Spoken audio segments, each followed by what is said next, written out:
Life often feels like a series of struggles where we're constantly trying to control, plan, and direct our paths.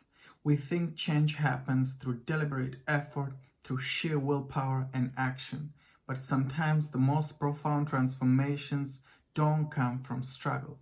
They happen almost effortlessly through a deeper natural process that unfolds on its own. The realization is both revolutionary and humbling, challenging our understanding of how change, growth, and even concepts like sin and virtue truly work. Imagine someone struggling with an addiction. Traditional approach might be to battle it head on with discipline and control. Yet many people who overcome addiction don't do so because they force themselves to change. Instead, they experience a moment of deep clarity, a realization that shifts something inside them. Suddenly, the addiction begins to lose its grip, not because they tried harder, but because their understanding changed. This kind of shift isn't something you can plan or force. It arises naturally as if life itself has been preparing for that moment. Like a flower that has been deprived of light, when it fades and withers, we don't blame the flower. We understand that it's simply reacting to its environment. The natural thing to do is to provide it with what it needs: light, water, care, and it begins to flourish again. Similarly, when a person is caught in self-destructive patterns, it's often because something essential is missing: love, understanding, or a sense of a purpose. The behavior is a response to that deprivation, not a reflection of their inherent nature. What's striking is that some people, despite being in environments that deprive them of this light, experience a kind of breakthrough. They see something deeper, and this realization allows them to work with the process of self change. It's as if a light is suddenly switched on, showing them what they couldn't see before. In that moment, the awareness itself begins to change them without any force or deliberate action.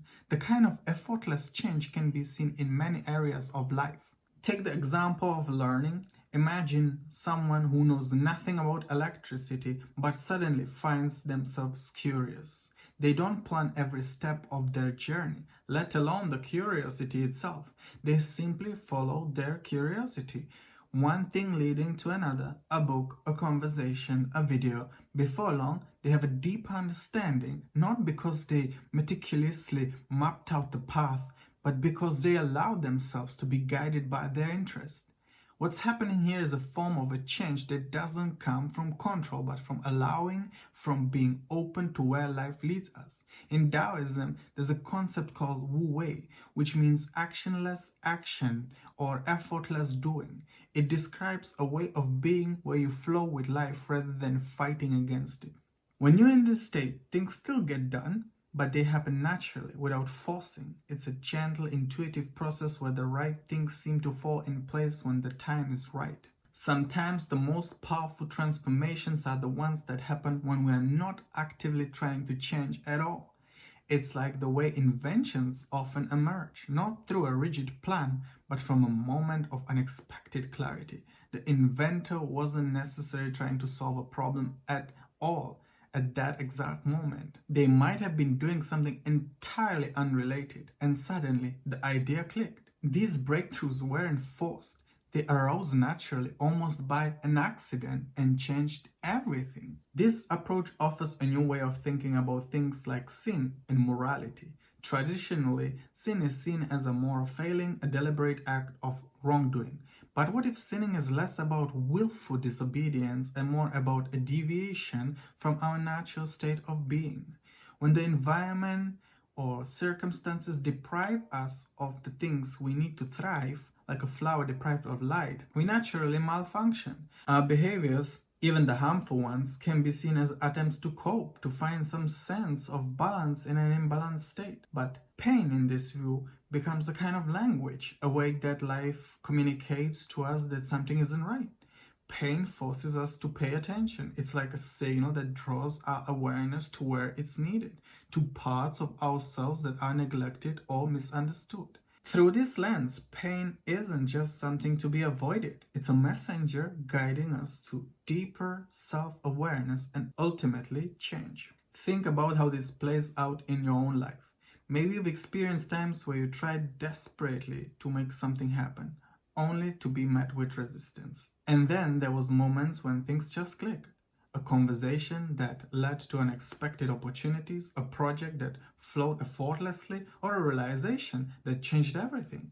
These moments feel almost magical, as if there's a deeper current carrying you, guiding you towards where you need to be, even if you don't understand how or why. This deeper current is what makes some people, despite their struggles, experience profound realizations that allow them to rise above their initial conditions. It's almost as if the pain they endured wasn't a punishment, but a language, a way of bringing them to a place of greater awareness. When they truly see their patterns, the behavior begins to change, not through force, but through a kind of natural unfolding. And this brings us to the idea of the self, the elusive me that we are so deeply attached to. The more we try to seek this me, the more it seems to slip away. We think of ourselves as fixed entities, as individuals who make decisions, control outcomes, and direct change. But when we look closely, when we really try to find this me, we discover that there's no solid, unchanging self to be found. There are just thoughts, emotions, and patterns constantly shifting and changing. So if there's no fixed me, then who is it that's watching all of this? Who is that's aware of the pain, the patterns, the realization? This question is at the heart of many spiritual traditions. It suggests that what we call self is more of an illusion, a collection of temporary experiences. The true essence, the watcher, is something deeper, something that isn't bound by the changing conditions of life. It's the awareness that allows us to see ourselves, to witness our actions, and ultimately to transcend them. This doesn't mean avoiding responsibilities. Instead, it means taking a deeper kind of responsibility, one that involves seeing ourselves honestly without judgment.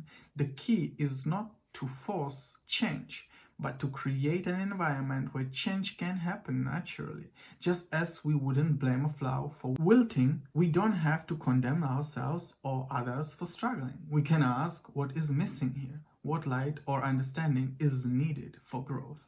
Pain, struggle, and suffering can break through the hard shell of the self, exposing something raw and vulnerable, but also open and receptive. It's in this vulnerability that true awareness can merge, leading to profound transformation. In this way, those who endure pain and navigate through it might gain a deeper understanding of life, of themselves, and of the human condition than those who have never been forced to confront such challenges. Ultimately, this suggests there's a deeper design at play, one where even our deviations and struggles have a purpose. They can lead to growth, to greater awareness, and to a kind of inner strength that wouldn't have been possible without the challenge. The real sin, if we could call it that, might be the lack of awareness, the inability to see clearly. When awareness is present, the need for self-destructive or harmful actions can dissolve on its own. This perspective is revolutionary because it shifts the focus from guilt and blame to understanding and healing. It challenges us to see beyond the surface of actions and behaviors, to understand the deeper causes and address those. Change doesn't have to be a battle. It can be a process of allowing, of being curious, and of staying open to where life is nudging us. It's not about getting rid of the me, but seeing through it, realizing that the rigid self we hold on to is just a collection of patterns, thoughts, and feelings, ever changing, without a fixed core. From this realization, we can stop fighting against ourselves and start flowing with the natural currents of change. In the end, maybe life is less about making things happen and more about allowing things to happen. The flower doesn't struggle to bloom, it just needs the right conditions. Similarly, we don't have to force ourselves to change. We need to nurture the right conditions, understanding, awareness, and compassion, and let change unfold naturally. Sometimes the most powerful transformations are the ones that happen when we are not actively trying to change at all. They emerge not from controlling the self, but from understanding it. And in understanding, there's a kind of effortless transformation that can lead us to a place of greater peace, clarity, and freedom.